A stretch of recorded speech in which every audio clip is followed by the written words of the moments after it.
মনের স্বপ্ন যে দেখাই প্রিয় নেতাজি, তার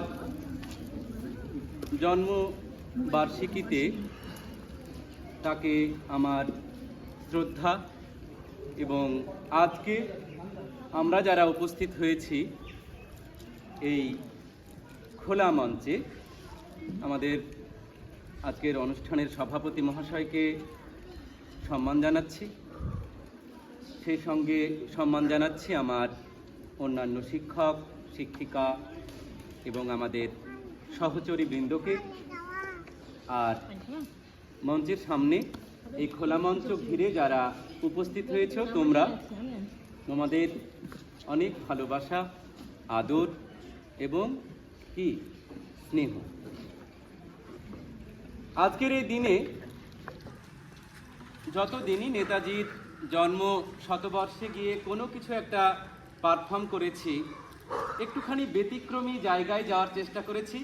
আজকেও যাব, কারণ আমার বিবেক কোথায় যেন বলছে, নেতাজি তুমি তো দিয়ে গেলে, অনেক দিয়ে গেলে, আমরা কি করলাম, আমরা কি করছি? তাই তাকে স্মরণ করে, তাকে আবারও বরণ করে নীরেন্দ্রনাথ চক্রবর্তীর কবিতা আবৃত্তি করছি, উলঙ্গ রাজা।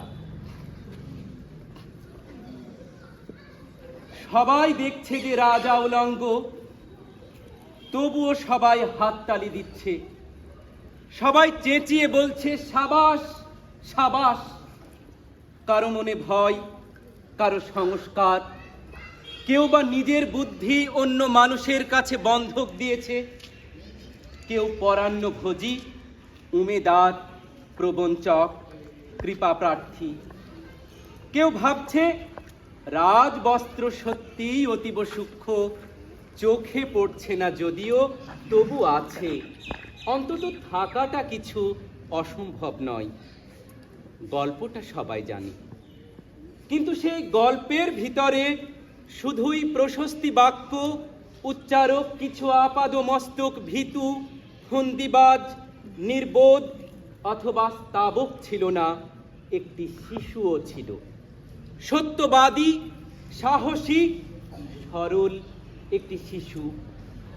নেমেছে গল্পের রাজা বাস্তবের প্রকাশ্য রাস্তায়, আবার হাততালি উঠছে মুহুর্মুহু, জমে উঠছে স্তাবক বৃন্দের ভিড়। কিন্তু সেই শিশুটিকে আমি ভিড়ের ভিতরে আজ কোথাও দেখছি না। শিশুটি কোথায় গেল? কেউ কি কোথাও তাকে পাহাড়ের গোপন গুহায় লুকিয়ে রেখেছে? নাকি সে পাথর ঘাস মাটি নিয়ে খেলতে খেলতে ঘুমিয়ে পড়েছে কোনো দূর নির্জন নদীর ধারে? যাও, তাকে যেমন করেই হোক খুঁজে আনো। সে একবার এই উলঙ্গ রাজার সামনে নির্ভয়ে দাঁড়াক। সে একবার এই হাততালির ঊর্ধ্বে গলা তুলে জিজ্ঞাসা করুক, রাজা তোর কাপড় কোথায়? রাজা তোর কাপড় কোথায়? রাজা তোর কাপড় কোথায়? ধন্যবাদ।